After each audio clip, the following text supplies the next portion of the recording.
तीसरा पाथ है हमारे यहां, पाथ की तीसरी स्पेलिंग है टी फॉर टीचेबिलिटी। क्या है? वो लोग इस बिजनेस में आके ताबड़तोड़ फेल हो जाते हैं जो लोग अपने को सीखना बंद कर देते हैं। क्यों? क्योंकि आपने एकेडमिक एजुकेशन ली, मैंने एकेडमिक एजुकेशन ली, कॉमर्स से पढ़ा, बहुत सारा अकाउंट सीखा, कॉस्ट अकाउंटिंग, टैक्स अकाउंटिंग और इनकम टैक्स सीखा, ये सीखा, अकाउंट बनाने सीखे, टैली सीखी, बहुत सारी चीजें सीखी। क्या मेरा वो सब चीजें इसमें काम आ रही हैं? आप बताओ, कोई मतलब है उनका? लेकिन इस बिजनेस में आके 12 साल पहले मैंने ड्रीम सीखा, ड्रीम कैसे बनाते हैं, मैंने सीखा इस बिजनेस में लिस्ट कैसे बनती है, मैंने सीखा इसमें एटीट्यूड कैसा रखना चाहिए, मैंने सीखा हार्डवर्क करने से क्या फायदा है, मैंने सीखा पॉजिटिव एसोसिएशन में कैसे रहना चाहिए, मैंने बहुत सारी चीजें इस बिजनेस में आके सीखी। तो आप ये बताओ, मेरा एमकॉम तक की एजुकेशन काम आ रही है कि इस वाली एजुकेशन का काम आ रहा है? क्या काम आ रहा है? ये वाली ना। तो आप जो भी डॉक्टर होगे, जो भी तुर्रम खान होगे, जो भी आपने मार्केट में इंजीनियर होगे, जो भी पढ़ा होगा, एमए किया होगा, सब जीरो है, कुछ नहीं है वो। लेकिन यहां जैसे ही आप आते हो, आपका एटीट्यूड लर्निंग एटीट्यूड होना चाहिए। कैसा होना चाहिए?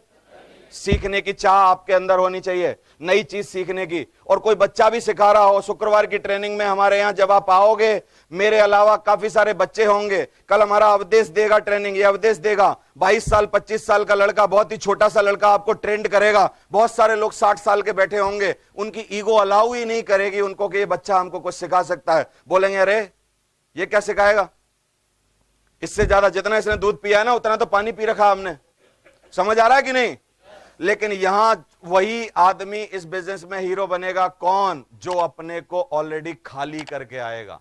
समझ आ रहा है? खाली बोतल में ही भरा जा सकता है। टीचेबिलिटी अगर आपके अंदर है, सीखने की चाह अगर आपके अंदर है, तो कोई भी एक बच्चा, छोटा बच्चा भी आपको सिखा सकता है कि नहीं? बताओ। और कई लोग दुनिया में कैसे होते हैं जिनको बड़ी अकड़ होती है, उनका एक स्लोगन होता है, उन्हें अपनी छाती पे लिखा होता है I know all. I know all क्या लिखा होता है?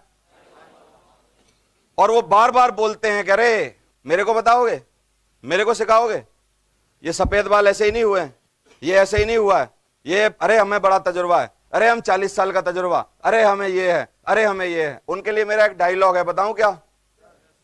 जो सब जानता है वो भगवान होता है, और भगवान अदृश्य होता है, दिखाई नहीं देता। और जो सब जानते हैं वो थोड़े दिन बाद इस धंधे में भी अदृश्य हो जाते हैं, कहीं दिखाई नहीं देते।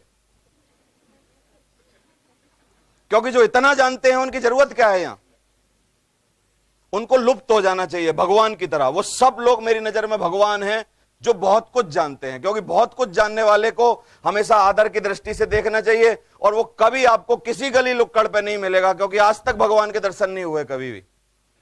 क्योंकि जो सब जान गया उसको तो मानव बन के रहने की जरूरत नहीं है, उसको अदृश्य हो जाना चाहिए। और जो सब जानता है उसको अदृश्य होना जरूरी है। और धंधे में धीरे धीरे वो बचेगा कौन? जो इस बिजनेस में टीचेबल होगा। कितने लोग सीखने की ख्वाहिश रख सकते हैं? मैं आज भी सीख रहा हूं, 12 साल बिजनेस में हो गए मेरे को। आज मैं विदेशी किताबें मंगा के पढ़ रहा हूं, 2800 रुपए की किताबें मंगा के पढ़ रहा हूं। एक एक किताब महंगी किंडल पे लेता हूं, किंडल रुपए पे करता हूं एक किताब के, और उस किताब को पढ़ने की कोशिश करता हूं। कोई दो बातें भी अगर मेरे को नहीं पता चल जाए नेटवर्क मार्केटिंग में, तो उसके वजह से मेरे को लाखों करोड़ों रुपए और मिल सकते हैं। मैं हमेशा टीचेबल हूं। 400 किताबें नेटवर्क मार्केटिंग की आज तक पढ़ चुका हूं, अभी भी पढ़ रहा हूं। मेरे बैग में देखोगे 5-7 किताबें आज भी आपको मिल जाएंगी। हर महीना मैं किताब मंगाता हूं, हर महीना ऑडियो कैसेट, हर महीना वीडियो कैसेट, नई नई चीजें, नए नए विदेशी से। हॉल्टन बक्स जो 9 लाख रुपया महीना कमा रहा है, उसकी बहुत सारी ट्रेनिंग मैंने डाउनलोड की, बहुत सारी ट्रेनिंग वहां से मंगाई, बहुत कुछ उससे मैंने सीखा। हर आदमी से मैं सीखने की कोशिश कर रहा हूं, क्योंकि I want to be a number 1 in network marketing in India. I want to be, है कि? तो आप मेरे को बताओ, 12 साल सीख लिया, अब भी सीखने की जरूरत है, तो क्या आपको है कि नहीं है? है ना? एक और चीज आपको बताना चाहता हूं, टीचेबिलिटी की जरूरत क्या है। बाल काटने का अगर आपको शौक है, आप बाल काटना चाहते हो, बाल काटने का बनना चाहते हो, तो आपको कम से कम 2 साल लग जाएंगे। जाओ जाके सीखो। 6 महीने तो आपको आदमी उस तरह नहीं पकड़ने देगा जिसकी दुकान में जाओगे, क्योंकि वो किसी के गाल कटवाना नहीं चाहता तुमसे। सही है? यानी 10 रुपए की औकात है बाल कटवाने की। जब आप अच्छे बाल काटोगे तो कितने रुपए दोगे उसको? 10 रुपया। 10 रुपए की चीज को सीखने के लिए 2 साल लगते हैं। तो साला करोड़पति बनने के लिए हाथ पे हाथ रख के बैठे बैठे सीख जाएगा आदमी? क्यों? हाथ पे हाथ रख के सीख जाएगा? ट्रेनिंग में कभी नहीं आएगा तो सीख जाएगा? मैं हजारों लोगों को देखता हूं, ज्वाइन कर लेते हैं, लेकिन उनको रोज फोन करना पड़ता है, भाई साहब शुक्रवार को ट्रेनिंग में आ रहे हो? जवाब देगा, अरे हाँ पेट में दर्द है, ठंड बहुत है, पिताजी घर पे नहीं है, बच्चे छोटे हैं, फलाना है, ये है, तो है। अंतिम संस्कार होगा, मरेगा ये, रोकने वाला कोई नहीं। क्यों? क्योंकि इसको कानपुर से उठ के 5 किलोमीटर दूर जहां हमारी ट्रेनिंग हो रही है, ऐसे लग रहा है जैसे दुबई जाना पड़ रहा है। और जो लोग इस बिजनेस में बहाने देते हैं उनका एक ही कारण है, बता दूं क्या? उनके सपने रियल नहीं है, फेक हैं वो लोग। जो बोल रहे हैं वो अंदर से नहीं है। देवेंद्र शर्मा अंदर और बाहर से हमेशा एक था। मैं बोलता था अपनी बीवी को डेली शाम को जाके कि मैं इस बिजनेस में से इस घर की जिंदगी बनाना चाहता हूं। रोज मेरा स्लोगन था ये, मैं जाते ही बोलता था। मेरे को वो कुछ ना कुछ बोलती थी कि देखो आज भी 12:30 बज गए, आज भी देखो ये हो गया, आज भी पूरे दिन की कहानी उसको सुनानी थी मेरे को, और मैं जूते उतार रहा हूं और उसकी कहानी सुन रहा हूं।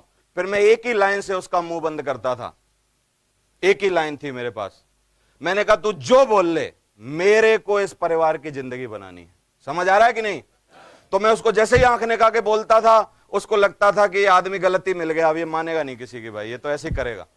समझ आ रहा है कि नहीं? तो मेरे को भाई इसकी जिंदगी बनानी, मुझे गरीबी खत्म करनी, मुझे ये करना है। मैं जैसे ही ये बोलता था हो जाता था। मैं आपको एक चीज बता सकता हूं, जितने लोग बहाने बना रहे हैं, या तो आप जिंदगी में बहाना बनाओगे या तो आप जिंदगी में पैसे बनाओगे, और दोनों चीजें कभी साथ बनने वाली नहीं है। अगर आपको पैसे बनाने हैं, बहाना बनाना बंद कर दो, और अगर आपको बहाने बनाने हैं, पैसे के बारे में भूल जाओ। बोलो क्या करना है? पैसे बनाने हैं। मेरे को पैसे बनाने थे, जिंदगी में आज तक कभी कोई बहाना नहीं दिया। कल मेरे को एक बहुत सॉलिड बहाना था यहां ना आने का। मेरे पिताजी आईसीयू में भर्ती होने वाले थे, बिल्कुल 3 बार मैंने बिठाया गाड़ी में, और तीनों बार उनको किसी ना किसी कारण से घर में छोड़ना पड़ा। मुझे लग रहा था कि मैं कैसे जाऊंगा, लेकिन मैं मां कसम बोल रहा हूं, जो भी हो जाता, देवेंद्र शर्मा इस स्टेज पे आता, कुछ भी हो जाता, आता। क्यों? Thank you very much. क्यों? क्योंकि 12 साल की तपस्या, 12 साल की बात जो मैं बोलता हूं कि मैंने टाइम दिया और मैं पहुंचा, एक छोटे से कारण के लिए मैं छोड़ता नहीं। जो भी हो जाता मैं आता। मैंने तय कर ली थी ये बात।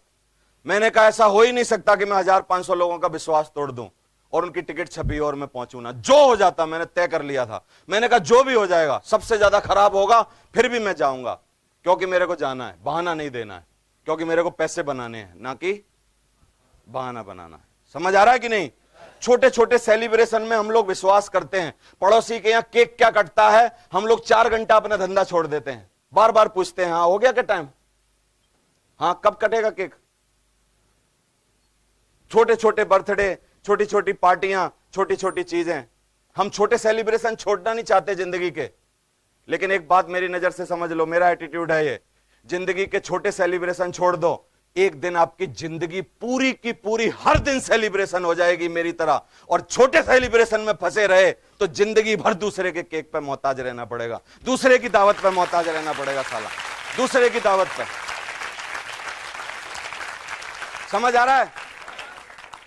तो आज के बाद जो भी लोग टीचेबल हैं, जिंदगी में कुछ बनना चाहते हैं, क्या वो सीखेंगे? और एक रीजन है उसका, क्योंकि खाली बोरी कभी भी खड़ी नहीं हो सकती। खड़ी करके दिखाओ मेरे को, क्या टेक्निक है आपके पास? हम लोग जब तक खाली हैं तब तक कॉन्फिडेंस नहीं आएगा। जब आप लोगों के सामने जाओगे, लोग आपका चीर हरण और बलात्कार साथ में करके बेच देंगे। समझ आ रहा है? लेकिन जब आप भरे हुए जाओगे, सीख के जाओगे, हर हफ्ता सीखोगे, बातें जब आपको आ जाएंगी, और जब लोगों के सामने बैठोगे तो तुम्हारी बातों से उनका चीरहरण हो जाने वाला है। लिखवा के ले लो मेरे से। Thank you very much. समझ आ रहा है कि नहीं आपको? तो कैसे जाना चाहिए? जब हम जाएं हमारा ही चीरहरण हो जाए, या हम जाएं तो दूसरे का चीरहरण हो जाए? बोलो दूसरे का ना। आज जितने भी लोग सीखे हैं, योगेश यादव ने सीखा, कश्यप जी ने सीखा, टीकन सिंह चौधरी ने सीखा, योगेश यादव ने सीखा, अलवर वाले ने सीखा, हरिशंकर ने सीखा, हम जितने 22 डायमंड हैं, हम जितने रेड क्लब लीडर हैं, हमको कहीं भी ले जाओ, कहीं भी ले जाओ, किसी के सामने बिठा दो, एक आदमी की हिम्मत नहीं जो हमारे सामने कुछ बोल दे। एक बात बोलेगा, हम 100 जवाब देंगे, 100, 101 बोलने नहीं देंगे। लेकिन एक आम आदमी जाता है, कोई बोलता है, ये जाता है दूसरे पे मोहर लगवाने के लिए, और ये थोड़े देर बाद अपनी पीठ कर देता है कि भाई साहब तुम अपनी वाली लगा दो, और वो लगा देता है कि तू नाकारा है, तेरी जिंदगी बर्बाद होगी, लिख के ले ले, और मान के सुन के आ जाता है। इट्स डिपेंड्स कि आपकी बोरी खाली है कि आपकी बोरी भरी है।